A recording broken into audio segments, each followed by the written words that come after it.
And welcome back. Welcome back. I am Patrick, the principal farmer with Your Faith Farms, and we hope all is well with you. I wanted to come and share with the homesteaders, the farmers, the gardeners out there some of the tools that we have used as we begin to celebrate our 10-year anniversary of stepping out on faith and creating Your Faith Farms. And so we had zero experience, as we shared before. And because we had zero experience, we had to, lean on YouTube University, lean on our mentors like Wayne Swanson from Swanson Family Farms. But we also had to get into the study. And so today I'm going to share my favorite books that I have used to help us as we have homesteaded now for 10 years. Now, I am on baby watch. So, as you've seen in the earlier videos, we have an orphan lamb that we've been taking care of, and I've been feeding the lamb every 4 hours, and it's beginning to get a little taxing, and she thinks I am officially her dad. Okay, so she follows me all over the farm. And also, as you can see over my back shoulder, I was a little off on my 21 days. I thought that these chickens should have hatched like 4 days ago. I was getting frustrated. I was about to say, hey, let's start all over. But then I thought I heard a sound, wasn't sure, checked again, but we are officially hatching now. So if you see any movement over here while I'm doing this video, if you hear a sound of a chicken in the house, yes, there is a chicken in the house. So we have right about 13 eggs in there, and one of them is chirping like every few minutes and has cracked the shell. So don't fret. We will have our first hatched chickens. We bought day-old chicks over the years, but this will be our first that we have hatched. And these particular eggs that we're hatching were donated to us by Osaphus Oasis. Yes, that's right here in Georgia. Again, that's Osaphus Oasis. And I'll put a link right here in the video so that you can follow them as well. So I'm going to share my top books that I have used as resources to help us. There's no like, you got to get this and no, these are just books that I've used and they have helped us.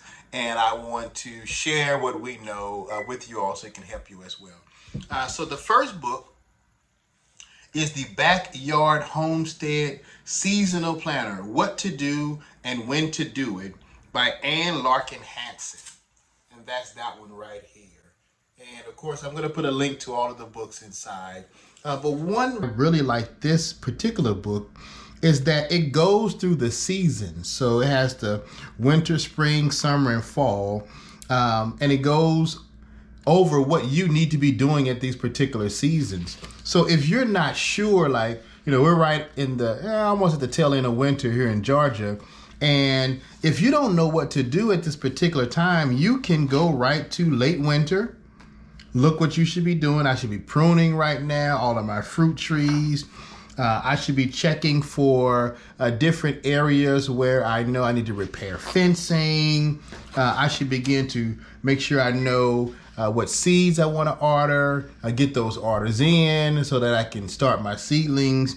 I need to be looking at what's the frost date. I know it's March the 23rd, so I need to count back a little bit so I can start some seedlings that I know are going to take 72 days. I can count back from March 20. Did y'all hear that?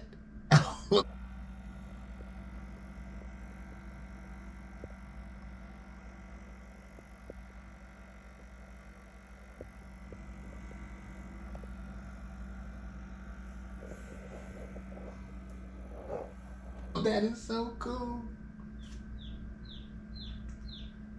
Oh, it was a service break commercial for our little chickie chicks. Oh, that is awesome. Right, so you should be able to count back those days. So this is an excellent resource. Again, we'll put the link in our bio, but this one is the Backyard Homestead Seasonal Planner. Seasonal Planner. Must have. All right. The next book that I recommend is The Kitchen Garden. by Alan Buckingham. That's the kitchen garden. Month-to-month guide to growing your own fruits and vegetables. And you see, I like to plan, right? So I have the seasonal planner, and then I got a month-to-month. And so in this one, it tells you exactly what you should be doing, what you'll be sowing or planting in March, how to do it. I mean, it's step by step. And the pictures in this book is phenomenal. I mean, the illustration is excellent. It really makes you envy some of these vegetables and fruits that are shown. But again, this is it goes into pests and disease in the different months. Just a step by step. What you should sow, direct seed. Some things you should do by transplant. So another real good guide that I like again, and that one is the Kitchen Garden by Alan Buckingham.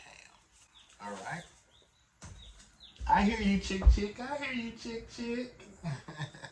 Okay, this is the Medicinal Gardening Handbook by Dee Cummings and Alyssa Holmes. Okay. And very step by step, showing you like what plants you should do, especially herbs, as you think about the medicinal garden and how you can use what you're growing to help heal you and your family. And then what particular settings do you need as it relates to how to grow your comfrey. We talk about comfrey, but if someone doesn't show you, there's so much failure that you're going to have in farming. I say we should be failing forward, right? And so every time we fail at something, it's a learning experience. But it gives you the parts of the plant, the benefits of it, the suggested uses, how to grow and harvest. It goes into, I love echinacea. We had a successful year of growing echinacea this year. And of course, the teacher farmer does what she needs to do by bringing it in, drying it out, and using it for our teas. So again, this is another one that you can use as a great resource to learn what you can do. Medicinal plants. And that's the Medicinal Gardening Handbook. The next one that I have, I've done a couple projects. One of my close friends, Lazarus, just finished a project. He actually finished that one right there, the brick oven. But this one is edible landscaping with a permaculture twist. This is a good one for those that like that creative side. And so in this one, it does a phenomenal teaser of what you can do, right? And the teacher farmer is always telling me oh, that's cute. Could you have made it a little neater? So she has that artistic eye. My eye is more practical, get it done, complete it, make it useful. But it also can be beautiful. And so I use this to help spark that creative side for me, to learn how to really make farming eye-catching so it can attract those new to the field and the practice of what we love as homesteaders. So this one goes into swales and how to create them along the way. It actually shows you how to dig out, how to use fungi for decoration, growing specialty mushrooms. So it gets into just another aspect of this homesteading. Attracting, especially if you get into agritourism, these practices will attract people to your farm who will eventually purchase from your farm. So again, this one is edible landscaping with the permaculture twist. This is one of the teacher's farmer's favorite. She is a phenomenal canning. This is the complete book of home canning, and this is from the Department of Ag. Okay, I think I was at some USDA meeting. I probably won this one, maybe. But this one goes into canning, and we are big canners here. Homestead Heart is a very close family friend, and Mr. and Mrs. H are phenomenal canners. So this goes into just things that you wouldn't know, like the pressure and temperature that you need to use per. Now I'm not a canner, so I'm paraphrasing, but it goes and shows you the elevation that you need to keep in mind, the particular jars that you need to use, where you can source some of that materials. But an excellent book for those that are interested in canning. And I'm going to ask the teacher farmer to do some videos on canning because she's phenomenal. So again, you can get this book, The Complete Book of Home Canning. All right. If you are worried about space, this book has been very good for us. This book is Vertical Gardening, Grow Up, Not Out, for More Vegetables and Flowers in Much Less Space by Derek Fail. Okay, this one is a very good book, showing you how to really plan out your vertical gardening. Sometimes, you might want to do a trellis, but you don't really understand how to do the trellis, how to plant and spread out your seeds and seedlings to really benefit from the trellis. Gives you step-by-steps what planters and supporters to use along the way, how you can incorporate bamboo. Like I have a section where bamboo grows naturally. Instead of just letting it die out, I can cut that and use that in the garden. So this is an excellent book to help you along the way, especially if you are lacking space, but I don't know, we got a lot of space going up. So as long as you're willing to get on the ladder and get it down, let's go up. So excellent book on vertical gardening. Okay. Now this particular book is the Midlighter Gardening Course. I actually ordered this directly from Midlighter.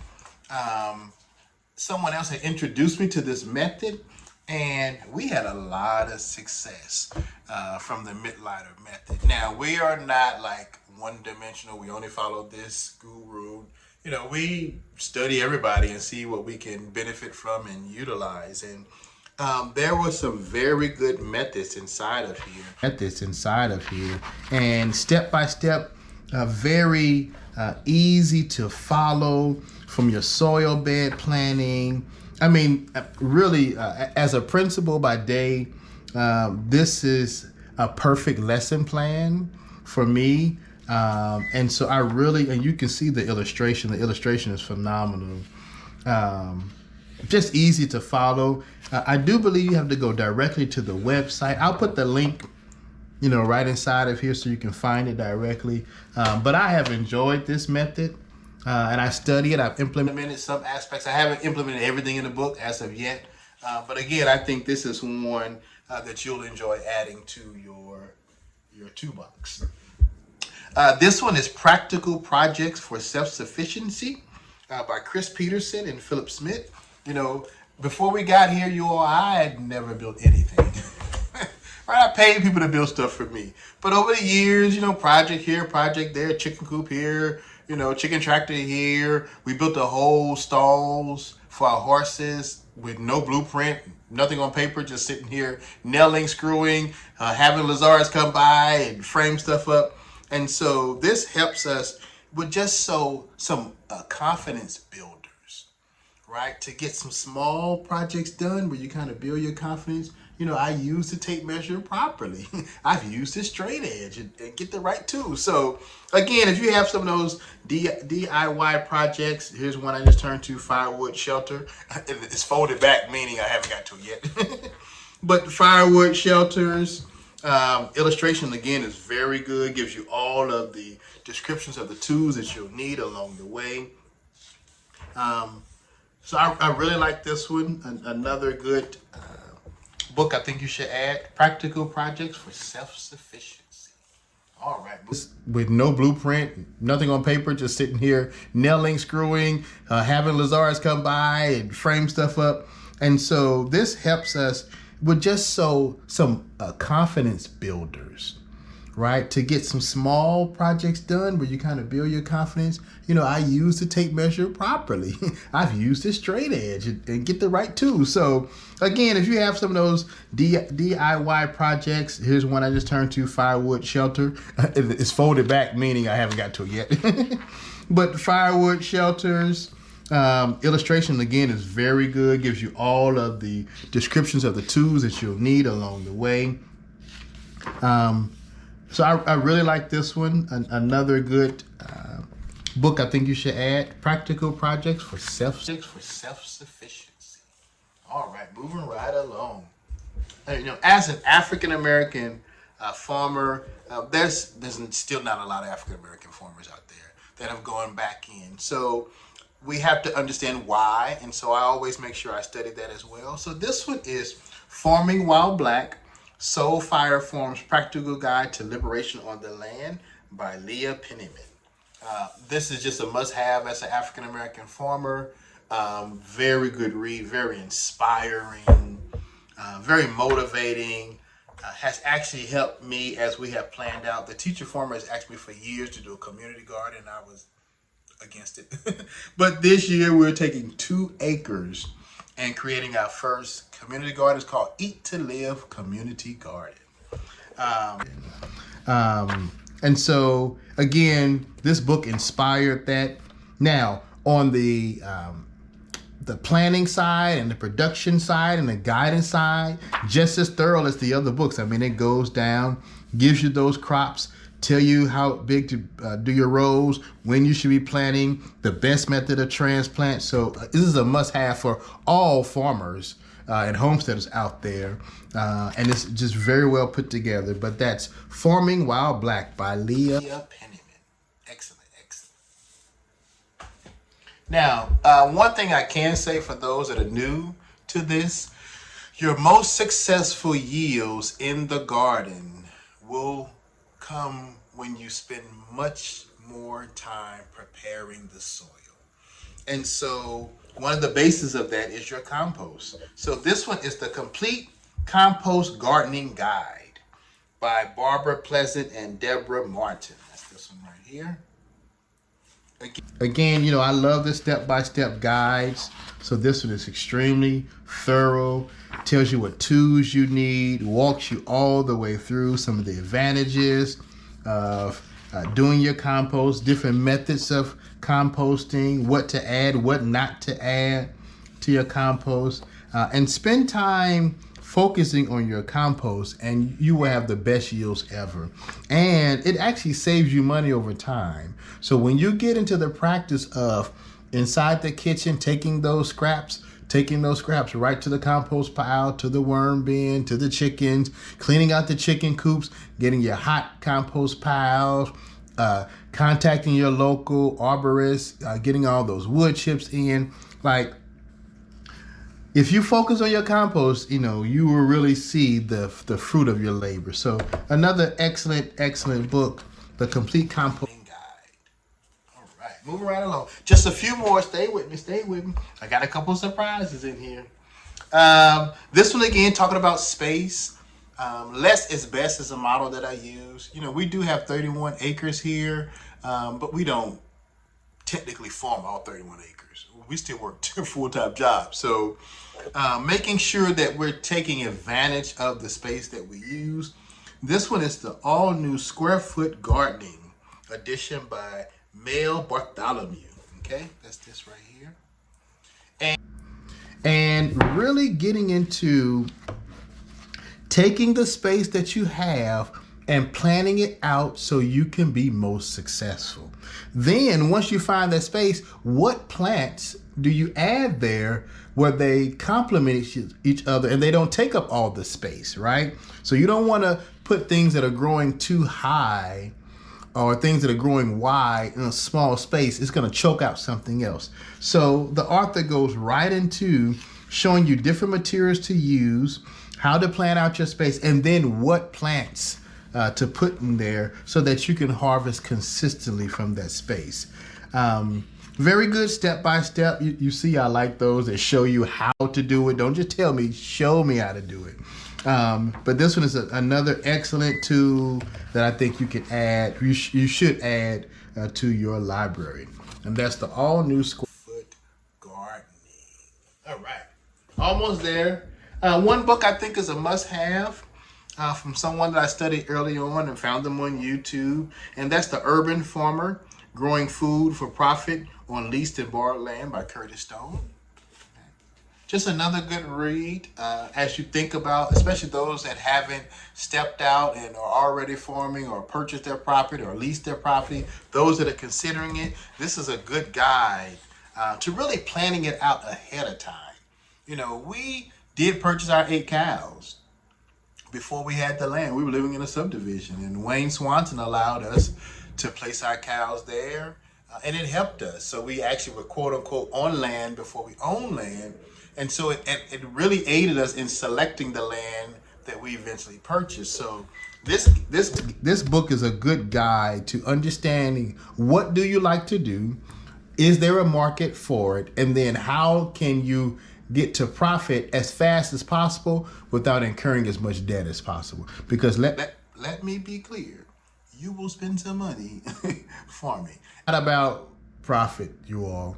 It's about the quality of life. And as a homesteader, the quality of life is so much bigger than the potential of the profit. Last one. This is like a college course. This is Aquaponics Design Plans. Everything you need to know from backyard to profitable business by David Dudley. And you see how thick this book is, right? This is the book. I haven't finished this one, you all. But this is helping me because we are starting an aquaponics section. We already purchased a pool, and that's a tip. I purchased a pool that people will use for the family from Tractor Supply. At the end of summer, it was an $800 pool. I got it for $99. And I brought it home, and the family was like, oh, we have a pool, we're going to swim. I'm like, no, that's for aquaponics. So they were a little disappointed, but they understand, like, really, Dad, I didn't think you'd buy a pool anyway. But I am studying, this is the 2024 project to get our aquaponics system set up. And so I purchased this book to really look into see what fish I want to put in. We're definitely not going to do tilapia. So I wanted to see what other fish we could do besides tilapia and be successful. Right now we're looking at rainbow trout and yellow perch that we're considering for our aquaponics system. Then I'm thinking about what plants that we're going to grow from the aquaponics. I'm really focused on the fish emulsion because we use fish emulsion. We buy it. It's very beneficial. So I'm thinking about just creating our own fish emulsion, and then the byproduct of having the fish and the aquaponics system itself. This one is college level. So this is, you got to sit down and focus and take notes with this one. But that's one that I'm looking forward to getting to in 2024. And I'll give you all one bonus. As you all do know, the teacher farmer and myself, the principal farmer, we're both in education. So what we do at Your Faith Farms, we actually do at our respective schools. And our students and staff know that we're going to bring something to them as it relates to gardening and farming and animals. You know what? I got to do a part 2 about the books with livestock. I don't think I really covered livestock. And y'all know we're livestock farmers. So I'll have to do a part 2 dealing with the books that we use for livestock. But this one is just a bonus book for those that are out there in education as well. This is the School Garden Curriculum, an integrated K-8 guide for discovering science, ecology, and whole system thinking. Okay, and so, we write lesson plans here. So if you need lesson plans for your garden, your farm, we write them. But this book actually has them as well. Different grade levels. How you can take something just as curious as going out and watching the butterflies and actually showing that lesson and creating that lesson plan that you can share with teachers. Or for us during the summers, we have camps that come out here and we literally teach lessons on the farm, but we teach it from an instructional standpoint. So it's extremely beneficial to the students. And we know that they're going home with actual content that they can benefit from. So that's just a bonus, the school curriculum. And the author is Casey Ray Christopher for this one. So I hope you enjoyed that. Those are some books that we have used and are continuing to use here at Your Faith Farms. And I see a little bit, but I haven't seen any more movement. But as soon as they hatch, we'll do that video. So if you haven't, go ahead and like this message, this video. Please subscribe. We are working this year in 2024 to get to 5,000 subscribers. So help us out. Please subscribe. You can go to yourfaithfarms.com for all of our merchandise. And this is year 10 of our journey. We stepped out on faith. And it wasn't easy. We were not backed by any endowment or family inheritance. We saved our little educator's money and purchased this 31-acre farm right outside of Metro Atlanta. And we're approaching year 10. So with your support, we're going to continue feeding the people So planting seeds in minds to feed humanity. That's what we do at Your Faith Farms. Thank you. Don't forget, share, subscribe, like, comment. And if there's other books that you are using out there, share those books with us. We want to learn as much as we can. And we're going to do a part 2 where we show the books that we're using for all the livestock that we have in Your Faith Farms. Take care.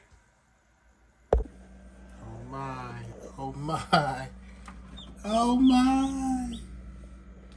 We got a chicken. How is all that chicken in that shell?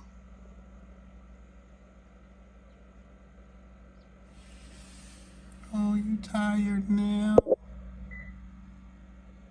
Wow, you're a whole chicken. That is so cool. How is that a whole chicken in that shell? Oh, happy birthday, Chick Chick. Happy birthday, Chick Chick. Oh my, you should be tired. You a whole big old chicken.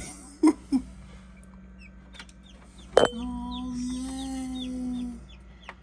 I'm a chicken. I'm a chicken. What is your name?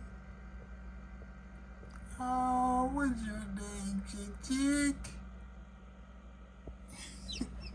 Yeah. You're a chicken. Hi. Welcome to the world, Chick Chick.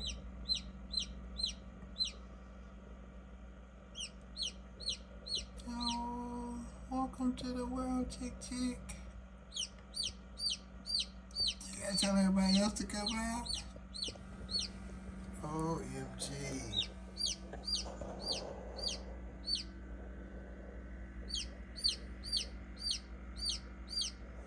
Wow, Chick Chick.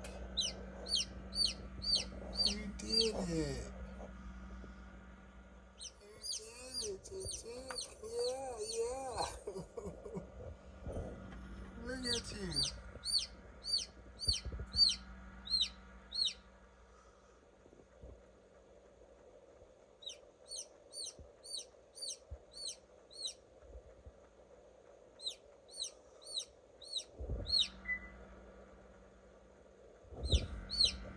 You waking up somebody else.